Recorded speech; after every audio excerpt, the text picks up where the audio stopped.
당신은 말하면 말할수록 오히려 자신을 덜 이해하게 되는 느낌을 받은 적이 있나요? 아무에게도 말하지 않는 그 무언가가 사실은 당신을 가장 강하게 만드는 것이라면요? 오늘 당신은 왜 침묵이 가장 강력한 무기가 될 수 있는지, 그리고 그것을 어떻게 삶을 근본적으로 바꾸는 데 사용할 수 있는지를 알게 될 거예요. 하지만 조심하세요. 이 영상을 보고 나면 당신은 결코 다시는 당신의 말을 같은 방식으로 보지 않을 겁니다. 많은 사람들은 침묵을 약함이나 표현에 대한 두려움 또는 무관심으로 착각합니다. 그러나 칼 융은 전혀 다른 시각으로 이를 바라보았습니다.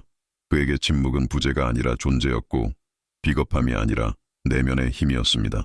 융은 20세기의 가장 위대한 사상가 중 한 명으로 정신과 의사이자 심리치료사였으며 분석심리학의 창시자였습니다. 그는 인간의 마음 깊은 곳에서 일어나는 일을 이해하기 위해 평생을 바쳤습니다. 그리고 무의식을 연구하면 할수록 모든 것을 말할 필요는 없다는 사실을 더욱 깨달았습니다. 모든 것을 나눌 필요도 없다는 것을요. 그는 우리 안에 자연스러운 지혜, 즉 외부의 소음이 멈출 때에만 들을 수 있는 조용한 나침반이 있다고 믿었습니다. 융에 따르면 침묵은 가장 강력한 진실이 떠오르는 공간이며 치유가 일어나고 진정한 자아가 드러나는 곳입니다. 그러니까 이건 부끄러움이나 두려움으로 인한 침묵이 아닙니다. 이건 당신을 보호하고 강하게 만들며 무엇보다 진짜 당신 자신과 연결시켜주는 침묵입니다. 당신이 아직 마음속에서 형성 중인 어떤 내밀한 것을 말할 때마다 마치 자신의 에너지 한 조각을 세상에 넘겨주는 것과 같습니다. 원래는 당신만의 것이었던 것이 이제 다른 사람의 것이 되기 시작하죠. 그리고 더 많이 내어줄수록 더 노출되고 더 취약해지고 심지어 혼란스러워질 수도 있습니다.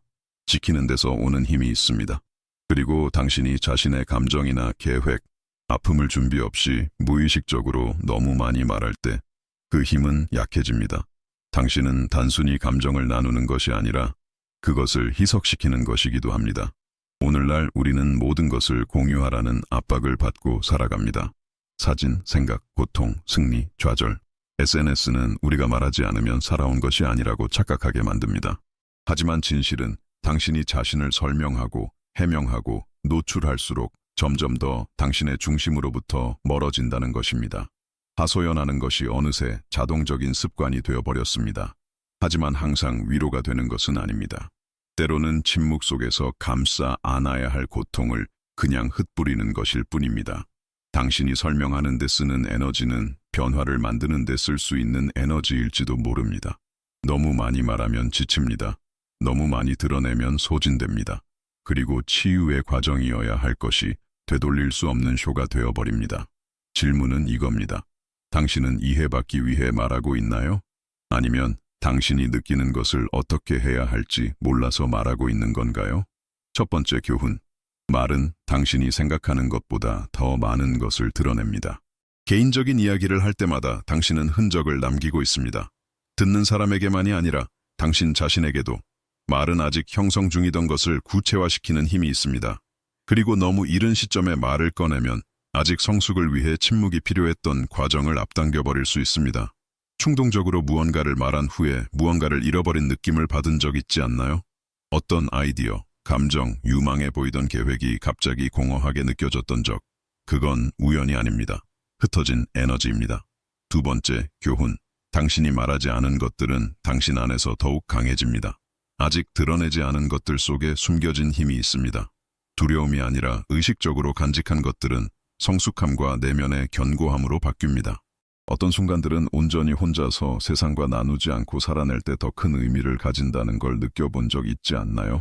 침묵은 고치와 같습니다. 그 안에 머물게 한 것들이 더 강하게 자라납니다. 세 번째 교훈. 인정받고자 하는 욕구는 당신을 약하게 만듭니다. 이것이 가장 교묘한 독일 수 있습니다. 인정받기 위해, 칭찬받기 위해, 내가 옳은 길을 걷고 있다는 확신을 얻기 위해 말하는 것. 하지만 당신이 박수를 기대하며 말할 때마다 당신은 자신의 진실로부터 멀어집니다. 당신은 상대가 이해할 수 있는 방식에 맞춰 감정을 왜곡하기 시작합니다. 그리고 그렇게 되면 당신의 힘은 더 이상 당신의 것이 아닙니다. 타인의 시선에 의존하게 됩니다. 그리고 그것은 위험합니다. 이제 스스로에게 물어보세요. 얼마나 자주 이해받기 위해 너무 많이 말했고 결국 더 혼란스러워졌나요? 얼마나 자주 침묵 속에서 오히려 명료함을 찾았나요? 이 교훈 중 하나라도 당신의 마음을 건드렸다면 이 영상을 꼭 필요한 누군가와 나눠보세요. 어쩌면 당신이 새로운 의식으로 가는 다리가 되어줄 수 있을지 모릅니다. 네 번째 교훈, 말을 너무 많이 하면 영혼이 지칩니다. 이 피로는 몸에서 오는 것도 마음에서 오는 것도 아닙니다. 영혼에서 옵니다.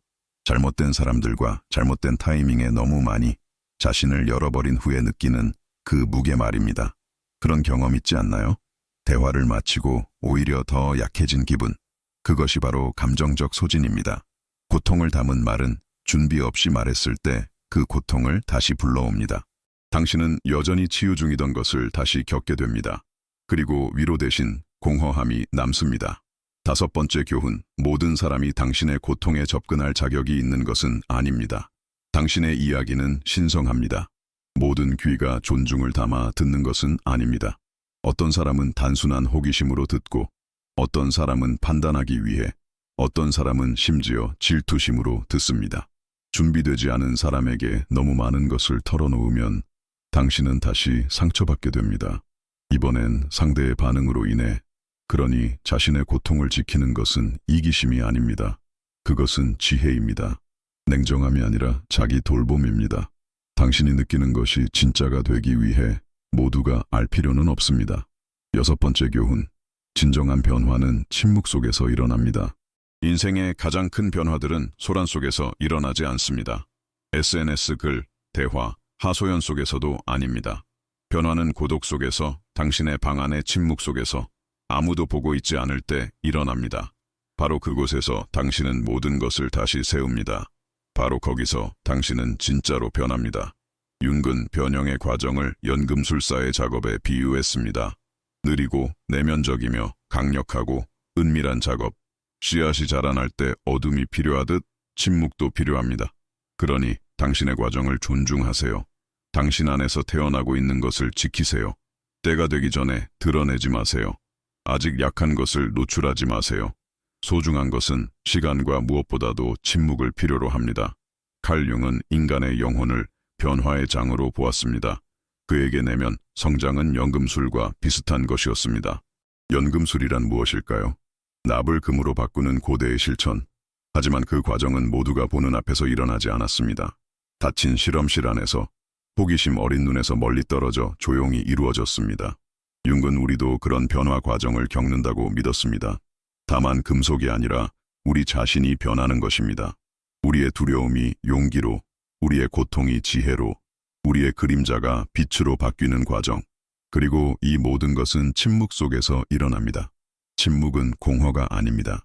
그것은 신성한 공간입니다. 변화의 마법이 일어나는 내면의 실험실입니다. 당신이 말을 멈출 때 당신은 듣기 시작합니다. 세상의 소리가 아니라 당신 자신의 소리를, 소음 속에 묻혀있던 진실을 듣게 됩니다. 정말로 중요한 것이 무엇인지 느낄 수 있게 됩니다. 무엇을 치유해야 하는지도 더욱 명확히 보이기 시작합니다. 바로 그 침묵 속에서 당신은 더 이상 스스로를 해명하거나 설명하거나 증명할 필요가 없다는 걸 깨닫게 됩니다. 왜냐하면 당신은 이미 내면에서 변화 중이기 때문입니다. 내적으로 성장하고 힘과 집중력과 방향성을 얻고 있으니까요. 이것이 바로 영혼의 연금술입니다.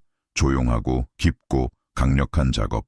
그리고 가장 아름다운 점은 진짜 변화는 굳이 말하지 않아도 스스로 드러난다는 것입니다. 왜냐하면 당신이 금으로 변했을 때 그 빛은 저절로 드러나기 때문입니다. 침묵은 잘 실천될 때 단지 보호가 아닙니다. 그것은 자기 돌봄입니다. 자기 자신에게 이렇게 말하는 한 방식입니다. 나는 나를 존중한다. 나는 내 목소리를 듣는다. 나는 나를 지킨다. 일곱 번째 교훈. 강렬한 감정을 느낄 때마다 곧장 말하려 들면 아직 소화 중이던 과정을 망칠 위험이 있습니다. 얼마나 자주 위로받기 위해 하소연했지만 오히려 더 나빠진 기분이 들었나요? 더 노출되고 더 오해받고 더 공허해졌던 경험. 그 이유는 많은 경우 당신이 필요로 했던 것은 누군가의 귀가 아니라 자신의 품이었기 때문입니다. 여덟 번째 교훈. 침묵은 당신이 진실과 마주하는 공간입니다. 필터도 관객도 판단도 없이 내면을 들여다보는 곳, 그 공간에서 명료함이 태어납니다. 무엇이 진짜 당신의 것인지, 무엇이 타인에 의해 주입된 것인지를 구별하게 됩니다. 그리고 그건 강력한 힘입니다. 왜냐하면 자신의 고통을 깊이 이해한 사람만이 그것을 의식적으로 변화시킬 수 있기 때문입니다. 9번째 교훈. 어떤 고통은 침묵 속에서 익어가야 지혜가 됩니다. 너무 이른 시점에 이야기하면 마치 덜 익은 과일을 열어버리는 것과 같습니다. 아직 준비되지 않았기에 양식이 아니라 낭비가 됩니다. 어떤 상처는 고요함 속에서, 존재함 속에서, 시간 속에서 더 잘 아물 수 있습니다. 10번째 교훈. 침묵은 당신을 강하게 만듭니다. 그것은 당신의 이야기에 대한 주도권을 되찾게 해줍니다. 더 이상 외부의 인정을 필요로 하지 않을 때 당신은 타인의 기대가 아니라 자신의 본질에 따라 살아가기 시작합니다. 이것은 당신을 고립시키지 않습니다. 오히려 해방시킵니다. 왜냐하면 자신을 들을 때 당신은 이미 타인에게서 찾던 모든 답을 스스로에게서 발견하기 때문입니다. 침묵하는 것은 고통을 외면하는 것이 아닙니다. 더 깊은 존중으로 돌보는 것입니다. 피상적인 해석으로부터 보호하는 것입니다. 그것이 더 크고 더 깊고 더 당신다운 것으로 변하도록 허락하는 것입니다. 결국 우리 모두에겐 내면의 목소리가 있습니다. 모든 것이 혼란스러워 보일 때에도 길을 아는 직관이 있습니다. 하지만 이 목소리는 소리치지 않습니다. 속삭입니다. 그리고 이 속삭임을 들으려면 침묵이 필요합니다. 소음 속에서는 당신의 직관이 침묵합니다. 왜냐하면 그것은 세상과 경쟁하지 않기 때문입니다. 기다립니다. 당신이 속도를 늦추길, 외부에서 답을 찾는 걸 멈추길, 스스로와 마주 앉아 자신을 듣길 기다립니다. 하지만 대부분의 사람들은 말하기에, 해명하기에, 인정받기에 바빠서 자신의 영혼을 듣는 것을 잊어버립니다. 당신도 그런 적 있지 않나요? 마음 깊은 곳에서는 무엇을 해야 할지 알고 있었는데 결국 타인의 의견, 조언, 기대에 휘둘려 버린 적, 그리고 나중에 내면의 그 목소리가 처음부터 옳았다는 걸 깨달은 순간, 그게 바로 당신의 직관입니다. 그것은 절대 사라지지 않습니다. 단지 과도한 소음에 묻혀 있을 뿐입니다. 침묵은 단지 소리가 없는 상태가 아닙니다. 그것은 경청의 존재입니다. 주의를 기울여 듣는 것, 깊이 있게 듣는 것, 온전히 몰입해 듣는 것. 당신이 이런 공간을 자신에게 허락할 때 답이 찾아오기 시작합니다. 한꺼번에 전부는 아니지만 당신을 한 걸음씩 이끌기엔 충분한 답들이. 내면의 평화는 말로 얻는 것이 아닙니다. 침묵을 통해 접근하는 것입니다. 겉보기에 텅 빈 그 공간에서 지혜가 피어납니다. 그리고 당신이 이 경청을 신뢰하는 법을 배울 때 더 이상 타인의 생각에 의존하지 않게 됩니다. 왜냐하면 당신은 훨씬 더 진실된 무언가에 의해 이끌리고 있음을 느끼기 때문입니다. 만약 이 부분이 당신의 마음을 건드렸다면 아래 댓글에 가장 와닿았던 문장을 남겨보세요. 때때로 단 한 문장이 누군가의 내면의 새로운 명료함을 밝혀줄 수 있으니까요. 11번째 교훈, 침묵은 감정적 방패입니다. 그것은 많은 사람들이 간과하는 것, 판단으로부터 당신을 보호해줍니다. 당신이 마음을 열 때마다 당신은 자신의 내밀한 일부를 내어줍니다. 하지만 세상은 그것을 받아들일 준비가 되어 있지 않은 경우가 많습니다.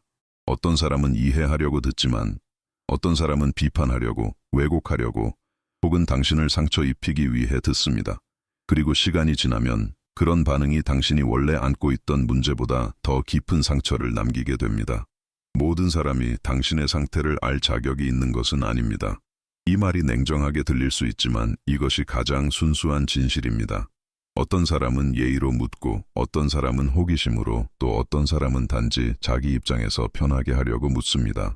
당신이 아무 기준 없이 자신을 열어버릴 때 당신은 소중한 내면의 일부분을 얕은 태도로 다뤄질 위험에 놓이게 됩니다. 모든 고통이 공유될 필요는 없습니다. 모든 성취가 공표될 필요도 없습니다. 모든 의문이 소리내어 해소되어야 하는 것도 아닙니다. 12번째 교훈, 말을 줄일수록 감각은 더 깊어집니다. 그리고 더 많이 느낄수록 진심으로 당신 곁에 있는 사람이 누구인지 보이기 시작합니다. 침묵 속에서도 당신과 연결되는 사람들, 그들이 진짜 관계입니다.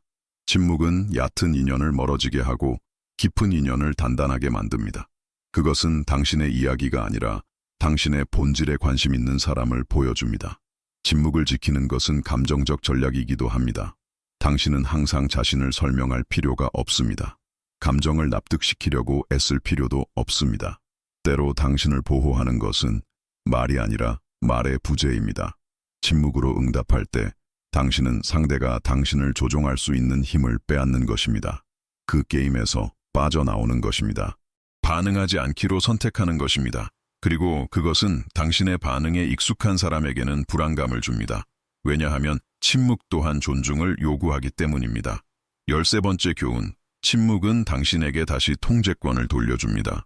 당신이 느끼는 것을 지키기로 결정하는 그 순간, 당신은 감정의 주도권을 쥐게 됩니다. 더 이상 예측 가능한 사람이 아니게 됩니다. 당신을 소중히 여기지 않는 사람 앞에서 취약해지지도 않게 됩니다. 그리고 그보다 더 중요한 건 당신이 신성한 무언가를 기르기 시작한다는 것입니다. 바로 내면의 평화입니다. 진짜로 당신을 아는 사람은 당신이 모든 걸 말하지 않아도 압니다. 진짜 중요한 사람은 당신의 침묵조차도 존중합니다. 그리고 당신이 말이 줄었다고 해서 멀어지는 사람은 애초에 진짜로 곁에 있던 사람이 아닙니다. 침묵은 진실한 사람을 멀어지게 하지 않습니다. 오히려 필요 없는 것을 걸러냅니다. 감정적 삶을 보호하는 것은 문을 닫는 것이 아니라 경계를 세우는 일입니다. 그 경계는 이렇게 말합니다. 여기는 나의 영역이다. 여긴 침묵할 줄 아는 사람만 들어올 수 있다. 왜냐하면 모든 것이 말로 표현될 필요는 없지만 진짜인 것은 반드시 남기 때문입니다. 당신은 당신이 지키는 비밀입니다. 이 문장은 단순하게 들릴 수 있지만 감정적 강인함에 대한 가장 강력한 진실 중 하나를 담고 있습니다. 진짜 힘은 모든 것을 보여주는 데 있지 않습니다. 모든 걸 털어놓고 아무에게나 열어 보이는 데 있지 않습니다. 진짜 힘은 당신이 조용히 지켜내고 보호하고 침묵 속에서 익혀낼 수 있는 그 무엇에 있습니다. 사회는 침묵을 약함으로 오해합니다. 마치 침묵하는 사람이 숨고 있는 것처럼, 도망치는 것처럼, 수동적인 것처럼 여깁니다. 하지만 진실은 침묵은 용기를 필요로 한다는 것입니다. 자기 자신을 다스릴 수 있어야 가능한 선택입니다. 터질 듯한 감정을 품고도 침묵하는 것, 고통이 소리치는 순간에도, 불안이 당신을 밖으로 내모는 순간에도, 그때 침묵을 선택하는 것은 깊은 성숙의 행위입니다.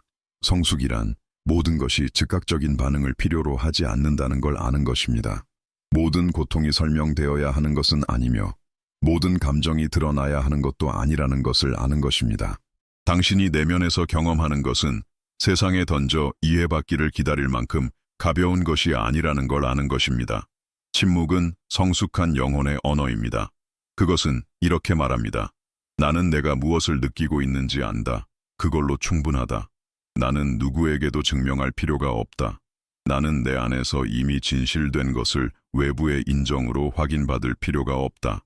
그리고 당신이 이 내면의 힘을 더 깊이 키울수록 점점 더 설명할 필요가 없어집니다. 왜냐하면 당신의 존재가 말해주기 때문입니다. 당신의 평화가 말해줍니다. 당신의 일관성이 말해줍니다. 결국 진짜 힘은 얼마나 자신을 드러내느냐에 있는 것이 아닙니다. 그것은 얼마나 자신을 깊이 알고 있느냐, 얼마나 무대 없이, 박수 없이, 좋아요 없이 자신의 과정을 견뎌낼 수 있느냐에 달려 있습니다. 그것이 바로 존재입니다. 그것이 자각입니다. 그것이 진짜 힘입니다.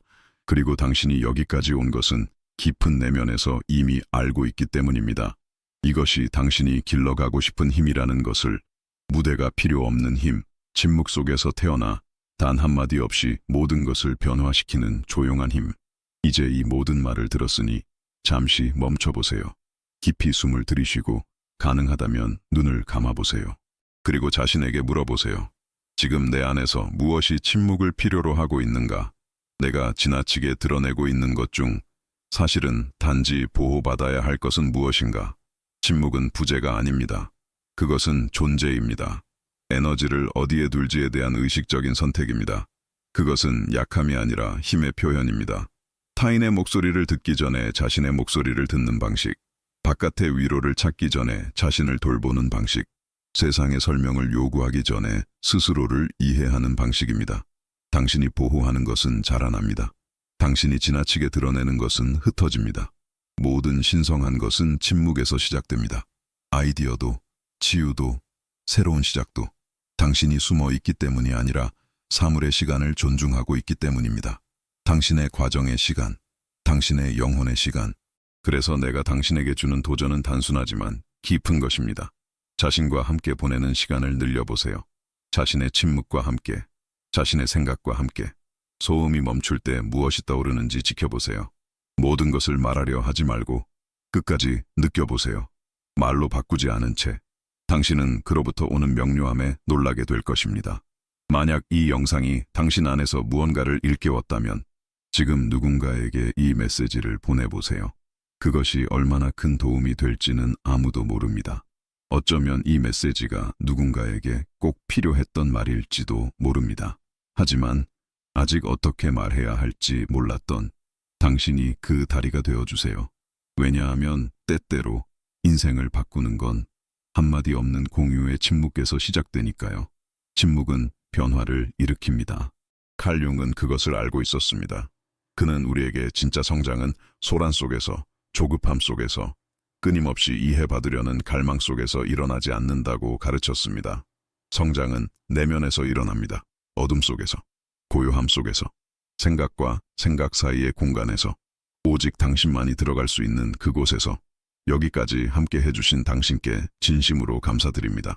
왜냐하면 이건 당신이 진심으로 내면을 바라볼 용기가 있다는 것, 자신의 이야기를 진심으로 듣고자 한다는 것, 그리고 자신의 인생과 새로운 관계를 맺으려 한다는 증거이기 때문입니다. 여기서는 감동을 주기 위해 말하지 않습니다. 변화를 위해 말합니다. 만약 이 말들이 당신의 마음을 건드렸다면 구독하세요. 그리고 잠시 침묵하세요. 스스로의 목소리를 들을 수 있을 만큼. 다음에 다시 만나요.